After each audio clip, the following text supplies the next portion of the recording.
मी Punjab duck हवामान अभ्यासक मुक्काम पोस्ट गोगळी धामणगाव तालुका सेलू जिल्हा परभणी। आज आहे 31 ऑगस्ट 2024।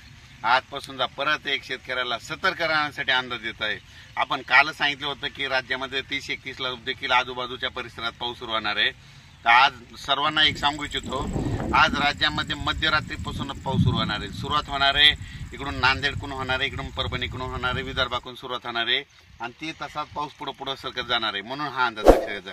राज्यात सर्व शेतकऱ्याला सांगायचं झालं तर आज म्हणजे 31 तारखेला म्हणजे आज रात्रीपासूनच राज्यात चांगला पाऊस सुरू होणार आहे, जोराचा पाऊस पडणार आहे आणि पावसाचं स्वरूप तुम्हाला एक सांगतो, थेंब मोठा राहील, वारा असेल या पावसात आणि विजेच्या कडकडासह रात्रीच्याला मध्यरात्री पाऊस येणार आहे।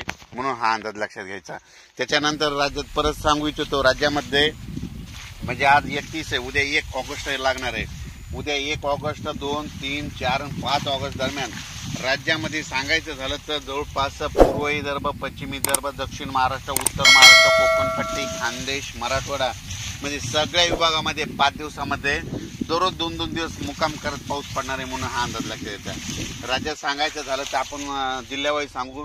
राज्यात सांगायचं झालं तर वर्धा, नागपूर, भंडारा, गोंदिया, चंद्रपूर, नांदेड, हिंगोली, लातूर, बीड, उस्मानाबाद, त्याच्यानंतर सातारा, सांगली, सोलापूर, कोल्हापूर, पुणे, नगर, त्याच्यानंतर नाशिक, मुंबई, त्याच्यानंतर नंदुरबार, धुळे, जळगाव, त्याच्यानंतर बुलढाणा, संभाजीनगर, त्याच्यानंतर अकोला, अमरावती, वर्धा, नागपूर, परभणी, हिंगोली, बीड म्हणजे जवळपास सगळीकडे जोराचा पाऊस पडणार आहे। म्हणून हा अंदाज लक्षात येतात।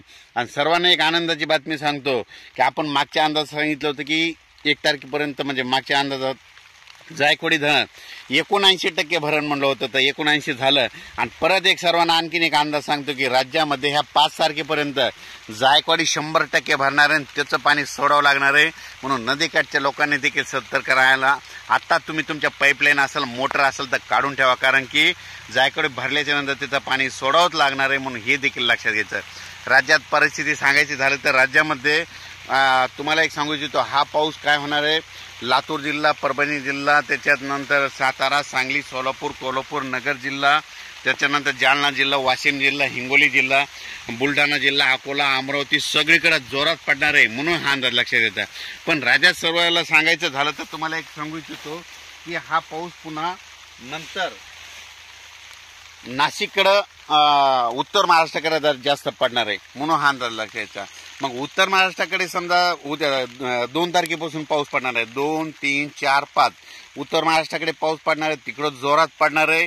जोरात पडल्यामुळे काय होणार, परत गोदावरी नदीला पूर येणार आहे, गोदावरीचं पाणी पुन्हा धरणात येणार आहे, धरणं 100% भरल्याच्या नंतर धरण सोडावं लागेल। सरासरी धरण 85% झाल्याच्या नंतरच काय करावं लागतं, हालचाली म्हणजे आधीच सतर्कतेचे आदेश द्यावा लागत असतात। म्हणून ही देखील लक्षात घ्यायचं। पण सर्वांना